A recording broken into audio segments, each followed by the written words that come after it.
প্রস্তুতি শেষ, এখন লক্ষ্য মূল মিশনে লড়াইয়ে নামা। আগামী 2-1 দিনের মধ্যে সংযুক্ত আরব আমিরাতের বিমান ধরবে টিম বেঙ্গল টাইগার্স। শিরোপা জয়ের লক্ষ্য নিয়ে মহাদেশীয় শ্রেষ্ঠত্বের এই টুর্নামেন্ট খেলতে যাবে লাল সবুজ প্রতিনিধিরা। তার আগে প্রশ্ন উঠেছে, কেমন হতে চলেছে এশিয়া কাপে বাংলাদেশের সেরা একাদশ। নেদারল্যান্ডসের বিপক্ষে সদ্য সমাপ্ত সিরিজে প্রায় সবাইকে সুযোগ দেওয়া হয়েছে। আসার কথা হলো, সুযোগ পেয়ে সবাই কম বেশি পারফরমেন্স করেছেন, যার সুবাদে সেরা 11 জন নির্বাচন করতে কিছুটা ব্যাক পেতে হতে পারে টাইগার টিম ম্যানেজমেন্টকে।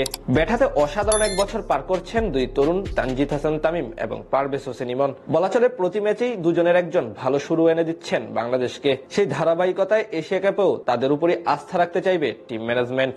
এমনকি টুর্নামেন্টের দলগতভাবে ভালো কিছু অর্জন করতে চাইলে তাদেরকে রাখতে হবে বড় অবদান। 3 নম্বরের জন্য থাকবেন অধিনায়ক লিটন কুমার দাস। সবশেষ 3 সিরিজের মধ্যে দুটিতেই সেরা খেলোয়াড় হিসেবে নির্বাচিত হয়েছেন তিনি। তাছাড়া সম্প্রতি ব্যাট হাতেও আছেন নিজের চেনা ছন্দে। তাই অধিনায়কত্বের পাশাপাশি লিটনকে ব্যাটার হিসেবেও বড় ভূমিকা রাখতে হবে। মিডল অর্ডার নিয়ে এখন অনেকটাই মধুর সমস্যায় বাংলাদেশ। সেখানে আপাতত প্রথম ম্যাচে টিকে যেতে পারেন প্রত্যাবর্তন করা সাইফ হাসান। ডাচদের বিপক্ষে 3 ম্যাচে মোটামুটি উজ্জ্বল ছিলেন এই ডানহাতি অলরাউন্ডার। মূলত পার্ট টাইম স্পিনার হিসেবে কাজে লাগানোর জন্য সাইফের উপর আস্থা রাখতে পারে টিম ম্যানেজমেন্ট। তবে একাদশ থেকে বাদ পড়তে পারেন তাওহিদ হৃদয়। ব্যাট হাতে দীর্ঘদিন ধরেই স্ট্রাগল করছেন তিনি, তাই তার পরিবর্তে জায়গা পেতে পারেন আরেক বাহাতি ব্যাটার শামীম হোসেন পাটোয়ারি। যদিও সবশেষ সিরিজে 2 ম্যাচে ডাগ আউটে ছিলেন তিনি। তাদের সঙ্গে ফিনিশার হিসেবে দেখা যাবে জাকের আলী অনিককে। বর্তমানে টি-20 দলের সবচেয়ে ধারাবাহিক সদস্য এই ব্যাটার। শেষ দিকে ব্যাট হাতে একাই গড়ে দিতে পারেন বড় ব্যবধান। তাই জাকের হতে পারেন টুর্নামেন্টে টাইগারদের ট্রাম্প কার্ড।